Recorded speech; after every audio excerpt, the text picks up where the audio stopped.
تو میرا خیال ہے کہ پھر اس وقت قاضی فائزہ صاحب جو ہیں ان کو بھی کوئی کردار ادا کرنا چاہیے، بلکہ ان کو الیکشن سے پہلے ایسا کردار ادا کرنا چاہیے کہ یہ جو کم از کم تحریک انصاف کے جو امیدوار مختلف نشانوں پہ الیکشن لڑ رہے ہیں، اگر یہ جیت جاتے ہیں تو جیتنے کے بعد ان سے زبردستی وفاداری تبدیل نہ کروائی جائے، کیونکہ کل کو یہی کہا جائے گا جی ٹیکنیکل گراؤنڈز پہ اگر انہوں نے وفاداری تبدیل کی ہے تو یہ آئین اور قانون کی خلاف ورزی نہیں ہے۔ بہت سے جو کریڈیبل کانسٹیٹیوشنل ایکسپرٹس ہیں، وہ ان کا جو فیصلہ ہے بلے کا نشان واپس لینے کا، وہ ان کے فیصلے سے ایگری نہیں کرتے، اور ان کا یہ موقف ہے بہت سے لوگوں کا جو تنقید کر رہے ہیں کہ جی یہ جو قاضی فائزہ صاحب کا فیصلہ ہے اس سے ہارس ٹریڈنگ کو فروغ ملے گا، تو ہارس ٹریڈنگ کو روکنا جو ہے وہ اب قاضی فائزہ صاحب کی ذمہ داری۔ اس وقت صورتحال یہ ہے کہ جتنی بھی یہ بڑی بڑی پارٹیاں ہیں جو دعویٰ کرتی ہیں کہ ہم بڑی پارٹیاں ہیں، انکلوڈنگ پیپلز پارٹی اور پی ایم ایل این، تو یہ ساری پارٹیاں جو ہیں یہ امید لگا کے بیٹھی ہوئی ہیں کہ کچھ انڈیپینڈنٹس اور کچھ جو پی ٹی آئی والے ہیں یہ جیتیں گے، کچھ مسلم لیگ نون کے پاس چلے جائیں گے، کچھ پیپلز پارٹی کے پاس چلے جائیں گے، اور پھر ایک کولیشن گورنمنٹ بن جائے گی۔ آج ہی آپ کنفرم کر لیں کہ خیبر پختونخوا کے کچھ حلقوں میں جو پاکستان پیپلز پارٹی ہے اس نے پرویز خٹک کی پاکستان تحریک انصاف پارلیمنٹرین کے ساتھ سیٹ ایڈجسٹمنٹ کر لی ہے کہ کہیں پہ قومی اسمبلی کا جو امیدوار ہے اس کو پرویز خٹک کی پارٹی سپورٹ کرے گی، اور کہیں پہ جو پرویز خٹک کا امیدوار ہے اس کو بلاول بھٹو زرداری کی پارٹی جو ہے وہ سپورٹ کرے گی۔ تو اب پرویز خٹک صاحب جو ہیں ان کی امیدوں کا محور اور مرکز کیا ہے؟ استحکام پاکستان پارٹی کے جو لوگ ہیں وہ تو پرائیویٹلی یہ کہہ رہے ہیں جی کہ ہماری بات ہو گئی ہے، اور اوپر والے جو ہیں وہ ہمارے ساتھ ہیں، اور وہ یہ بھی کہتے ہیں کہ چیف منسٹر پنجاب کا جو ہے وہ ہمارا ہوگا۔ تو میرا یہ خیال ہے کہ کوئی اتنا آسان نہیں ہے، اور مسلم لیگ نون نے استحکام پاکستان پارٹی کے ساتھ سیٹ ایڈجسٹمنٹ بھی کیا، تو لگتا یہ ہے کہ استحکام پاکستان پارٹی جو ہے وہ الیکشن کے بعد وہ تنگ کرے گی مسلم لیگ نون۔ جی ناظرین کرام، آپ نے آڈیو سنی، آپ نے حمنوی صاحب کا جو ہے وہ تجزیہ سنا الیکشنز کے اوپر، تو اب آپ مجھے بتا دیں کہ یہ جتنے بھی طالع ازما ہیں یا جتنے بھی یہ لوگ ہیں جو بھی یہ سوچ رہے ہیں کہ کسی بھی طریقے سے اس جذبے کو شکست دی جا سکتی ہے، یا یہ جتنا بھی یہ اپنی طرف سے یہ نواز شریف کو جو لانے کی کوشش کر رہے ہیں، اس کو دو نمبری کروا کے اس کو لا رہے ہیں،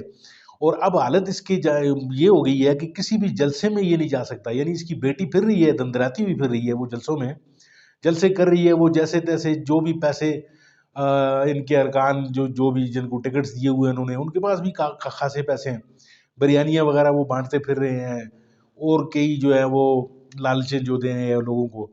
لیکن اس کے باوجود بھی ناظرین کرام لوگ نہیں آ رہے ان کے جلسوں میں۔ اور نواز شریف کی آپ نے حالت دیکھی ہے کہ وہ جو جب سے وہ واپس آیا ہے، وہ مینار پاکستان والے جلسے کے بعد اس نے صرف ایک جلسہ اور کیا ہے، یعنی اس کے بعد کافی سارے جلسے کیے ہیں اس کی صاحبزادی نے، لیکن نواز شریف کو اتنی ہمت نہیں پڑی، یا اس کی توقعات کے مطابق لوگ اتنے اس کے شایان نشان نہیں تھے کہ وہ لوگوں سے خطاب کر سکتا، اور لوگوں کو جو ہے وہ کوئی ایسی جو ہے ان کو کوئی حل بتاتا ہے اس ملک کا، جو ملک جس مسائل میں پھنسا ہوا ہے۔ مزے کی بات یہ ہے کہ اس کو لانے والے جو ہیں انہوں نے اس کے ہر کیسز، تمام کے تمام جائز ناجائز کیسز بند کروائے، اس کو آزادی دلوائی ہر طرح سے، یعنی کسی بھی کوئی قانون اور کوئی دنیا جہان کا کوئی بھی آئین جہاں پہ جو ہے وہ اس کو چھوڑ نہیں رہا تھا نواز شریف کو، کسی بھی آئین میں لکھی ہوئی کوئی بات نہیں ایسی، اس کے باوجود بھی اس کو جو ہے انہوں نے ببانگ دہل ہر قانون کو پیروں تلے رونتے ہوئے اس کو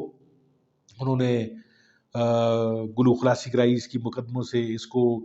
اس اہل بنایا کہ یہ دوبارہ اگر پاکستان کے اوپر مسلط ہو سکے، لیکن ناظرین کرام اس کے باوجود بھی جو ہے وہ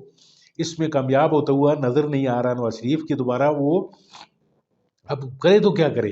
یعنی پی ٹی آئی سے بلا چھین کر ان لوگوں کو پورا جہیز کا سامان پکڑا دیا گیا، الیکشن کمیشن اس میں ملوث تھا،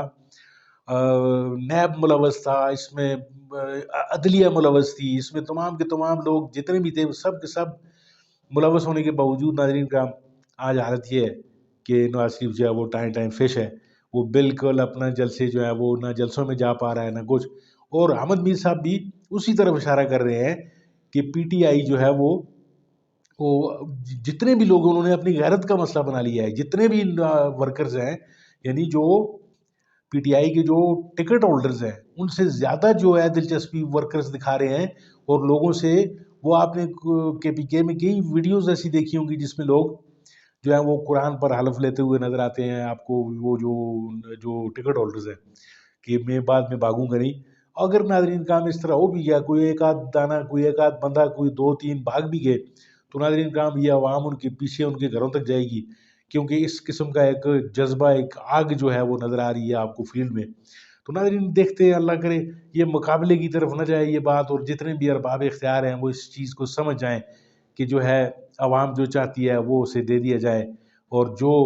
عوام کے ووٹوں سے جو بھی آئے، چاہے وہ نواز شریف آئے، چاہے وہ عمران خان آئے، کوئی بھی آئے تو عوام کے ووٹوں سے آئے. ناظرین کرام آپ کا بہت بہت شکریہ ویڈیو دیکھنے کے لیے. آپ کا اپنا خیال رکھیے گا، اپنے اس چینل کا بھی. اللہ حافظ.